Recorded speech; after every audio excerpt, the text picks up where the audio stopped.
삼성전자 노조가 오늘부터 사측과의 잠정 합의안에 대한 찬반 투표를 진행하고 있습니다. 그런데 이게 부결될 수도 있답니다. 성과급 지급에서 소외된 비반도체 부문 직원들이 지금 부결 운동을 주도하고 있답니다. 만나보시죠.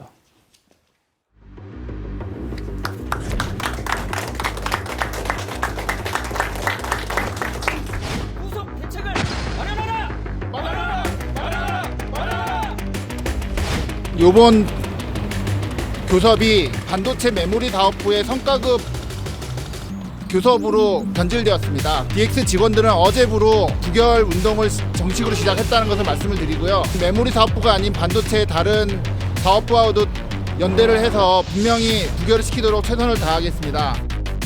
만 명의 목소리가 두려워 찬반 투표에서 동행 노조 조합원들을 원천 배제하겠다는 최악의 악수를 두고 있습니다.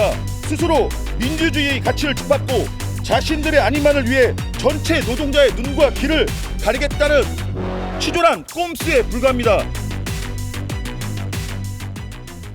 어제 전해드렸습니다. 이번 협상안의 결과 반도체 쪽이 굉장히 포션이 크고요.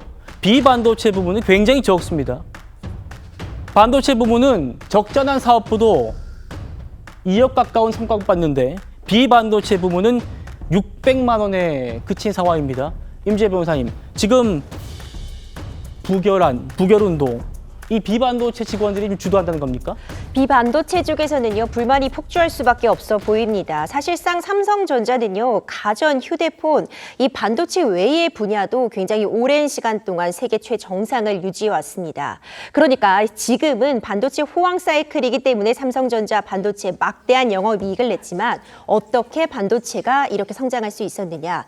지금까지는 비반도체 분야에서 열심히 일을 하고 성과를 내서 그 성과를 가지고 반도체에 투자했기 때문에 지금의 이 호황 사이클의 삼성전자 성장할 수 있었다는 그래서 생각입니다. 휴대폰 팔아 반도체 먹여 살렸더니 이런 말이 나온 거군요. 그렇죠. 굉장히 과격한 반응들도 나오고 있습니다. 지금 오랜 기간 동안 우리가 다 먹여 살렸는데 이제 와서 우리는 버리는 것이냐, 이런 반응부터 해서요. 이번 합의 자체가 문제가 있다는 강한 불만 터져 나오고 있습니다. 그래서 실제로도요, 이 DX 부분이 좀 메인으로 되어 있는 동행노조 같은 경우에 네. 지금 하루 만에 11,000명가량이 추가로 또 노조원 가입했다는 소식도 전해지고 있거든요. 이제 이런 부분만 보더라도 이미 잠정 합의안은 나왔지만 적어도 부결시키기 위한 움직임, 그리고 이 합의안에 대해서 반대를 표하고 있는 삼성 내부의 목소리가 매우 강하다는 점은 유추할 수 있습니다. 변호사님, 지금 이 동행노조 말씀 주셨는데 비반도체 부문 직원들의 규모가 어느 정도 되길래 실제로 부결이 될 수 있다는 겁니까? 사실 이 동행노조는요, 지금 문제가 되고 있는 부분이 지금 이야기했던 그 교섭단체에서는 중간에 빠진 것으로 전해지고 있습니다. 예. 그 부분이 앞으로도 좀 법적으로 쟁점이 될 수 있는 부분이, 만약 빠진 게 맞다면 지금 부결을 할 수 있는 그 투표권 자체가 없기 때문에 그 동행 노조 자체의 표를 인정할 수 있을 것이냐, 그 부분 한 가지 쟁점이 될 수 있고요. 네. 결국 캐스팅 보트를 보자면은 지금 메모리 부분에 노조 가입한 그 인원이 33% 정도가 됩니다. 비메모리 부분이 25% 되고요. 비반도체 부분이 25%, 그리고 공동 조직이 16% 정도 됩니다. 예. 이번에 이 합의안이 통과가 되려면 과반수의 찬성이 필요합니다. 그렇군요. 지금 이 표를 보시면요. 네. 메모리 부분이 33%, 당연히 막대한 성과급을 받기 때문에 찬성의 표를 던지겠죠. 그러겠죠. 비메모리 부분 같은 경우에는 적자를 냈다고 해도 2억 원 가까운 성과급을 받을 수 있기 때문에 찬성을 할 가능성이 있지 않나도 점쳐지고 있지만, 만약 반대표를 던지더라도 공통 조직이 메모리 부분의 70%가량의 성과급을 받을 수 있기 때문에 적어도 찬성표를 던지지 않을까 예측이 되고 있어서 현 상태로라면 과반수는 넘지 않을까 예측이 되고 있습니다. 예. 삼성전자가 힘들 때 핸드폰 팔고 가전 팔아가지고 반도체 열심히 밀어줬더니 반도체에서 이런 성과가 나왔다고 해서 우리를 이렇게 외면하느냐, 지금 이런 목소리가 나온다는 건데 그만큼 상대적 박탈감이 좀 크다고 해야 할까요?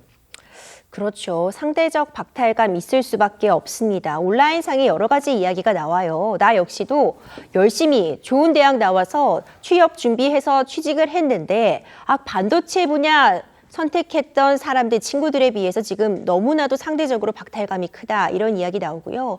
뭐 전문 자격증 있는 사람들도 열심히 일한 보람이 없는 것 같다. 삼성전자나 하이닉스 갔었어야 된다. 이런 자조 섞인 글들이 올라오고 있습니다.